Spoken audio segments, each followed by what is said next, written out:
एक समय की बात है। एक गहरे और जादुई जंगल में एक सुंदर हिरण रहती थी जिसका नाम आर्या था।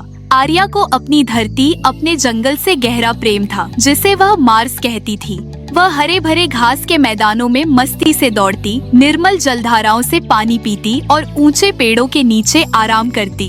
उसका जंगल शांतिपूर्ण था और उसे वहाँ पूरी सुरक्षा का एहसास था। लेकिन एक बात थी जो हमेशा उसे परेशान करती थी, उसके पैर। आर्या सोचती थी कि उसके पैर बहुत बड़े और भारी है। वह अक्सर आहें भरती, यह सोचकर कि काश उसके पास दूसरे हिरणों जैसे छोटे और सुंदर पंजे होते। जब भी वह दौड़ती उसे लगता कि उसके भारी पैर उसके पतले शरीर के लिए बहुत बड़े हैं। लेकिन उसने कभी अपनी असुरक्षा को जाहिर नहीं किया क्योंकि उसे अपने जंगल से बहुत प्यार था। एक दिन एक शिकारी जंगल में आ गया।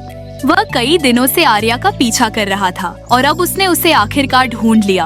वह चुपचाप पेड़ों के बीच से आता हुआ अपनी धनुष से तीर तान रहा था।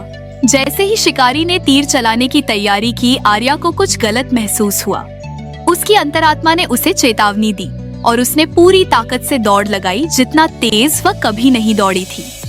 उसके बड़े और मजबूत पैर उसे जंगल में बेहतरीन तरीके से दौड़ने में मदद कर रहे थे। वह पेड़ों के बीच से भागी, चट्टानों को पार करते हुए अपनी जान बचाने के लिए पूरी ताकत से दौड़ रही थी। शिकारी पीछे छूट गया, परेशान और थका हुआ। लेकिन जैसे ही आर्या बचने ही वाली थी, एक दुखद घटना घटी।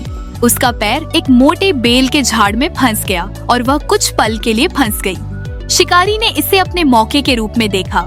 उसने अपना तीर निशाना साधा और आर्या को मार डाला, इससे पहले कि वह मुक्त हो पाती। सुंदर हिरण गिर पड़ी, अपने मार्स से कभी न छूटने वाला प्रेम अपने साथ छोड़ती हुई। लेकिन शिकारी के हाथों उसकी जान चली गई। इस तरह जंगल ने आर्या को खो दिया, जो कभी अपने घर से बहुत प्यार करती थी, लेकिन कभी अपने पैरों को पूरी तरह से नहीं स्वीकार पाई।